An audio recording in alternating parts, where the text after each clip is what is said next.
আমরা শুধু ফুটবল কিংবা ক্রিকেট বা হকি না, আমরা সকল স্পোর্টসকে সমান গুরুত্ব দিয়ে এগিয়ে যেতে চাই।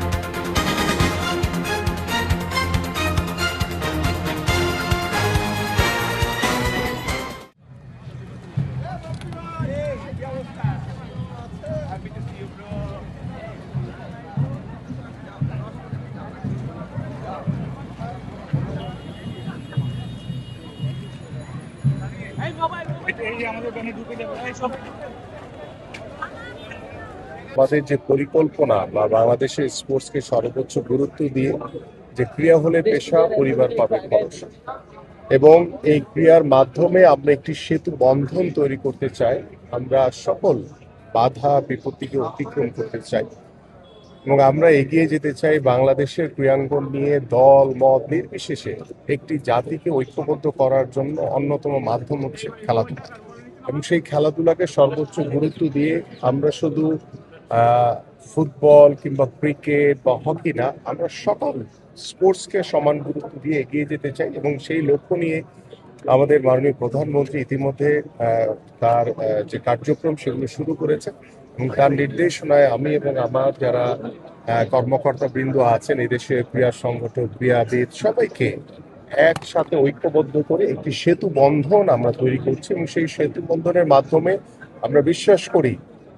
সকল বাধা বিপত্তি সবকিছুই আমরা ইনশাল্লাহ একসাথে অতিক্রম করতে পারবো। এবং আজকের এই বিশ্ব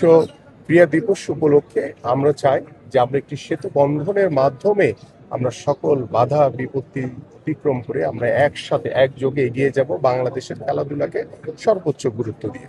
সাবকন্টিনেন্টে এবং আমাদের সাব গেমসে আমরা সবসময়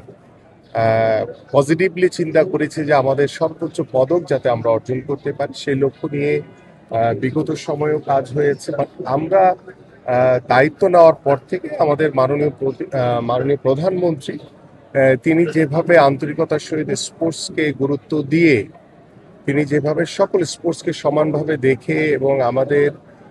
বিকেএসপিতে আমরা গতকালকে ভিজিট করেছি, এবং বিকেএসপির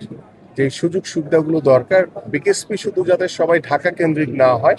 আমরা যাতে সারা বাংলাদেশের সকল বিভাগীয় শহরগুলোর যে বিকেএসপিগুলো রয়েছে সেগুলোকেও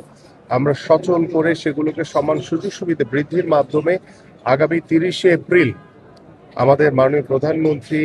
সিলেট থেকে একযোগে সারা বাংলাদেশের 64টি জেলায় নতুন করে স্পোর্টস উদ্বোধন করবেন ইনশাআল্লাহ। এবং সেই স্পোর্টসের উদ্বোধনের মাধ্যমে আমি বিশ্বাস করি যে আমাদের তৃণমূলের 12 বছর থেকে 14 বছরের সকল কোমলমতি শিশু কিশোররা একসাথে যখন খেলাধুলা করবে, এবং সেই খেলাধুলার মাধ্যমে আমরা আমাদের যে পারিবারিক যে বন্ধন, আমাদের সামাজিক যে বন্ধন এবং আমাদের রাষ্ট্রীয় যে ব্যবস্থাপনা রয়েছে, সেখানে আমরা একটি সামাজিকভাবে একটি আমূল পরিবর্তন আনতে পারবো বলে আমরা বিশ্বাস করি। এবং আজকের এই ক্রীড়া দিবসে সেটাই হোক আমাদের প্রত্যয়, এবং সেটাই হোক আমাদের সেতু বন্ধনের একটি অন্যতম মাধ্যম।